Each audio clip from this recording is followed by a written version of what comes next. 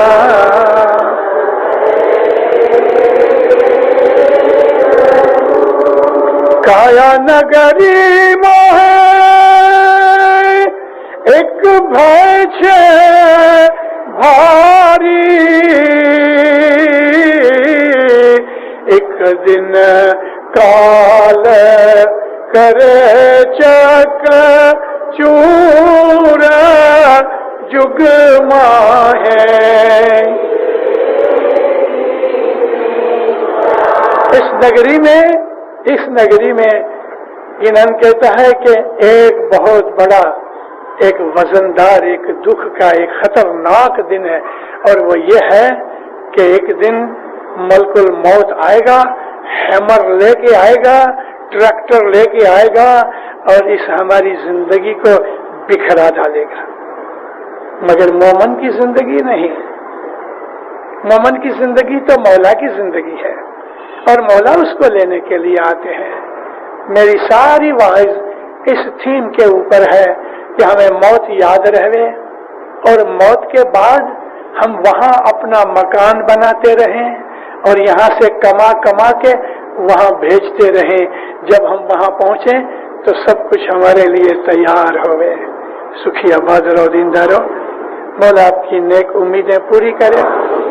مولا گناہ معاف کرے، گناہوں سے بچاوے، نافرمانی سے بچاوے، ہر بدی سے بچاوے، آفت بلائیں دور کرے. مولا مشکلیں آسان کرے، اپنا فرمان بردار مومن بناوے، دسون سکریت میں پورا رکھے. مولانا حضر امام عبادت کا شوق دے، اچھائیاں بھلائیاں نیکیاں دے. مولانا حضر امام دین دنیا میں اپنے چھتر چھایا میں رکھے. مولا آپ کی جان مال میں آل اولاد میں برکت دے، روزی کمانی تندرستی میں برکت دے. مولا عزت و آبرو اور ایمان زیادہ کرے، ظاہر و باطن دیدار نصیب کرے.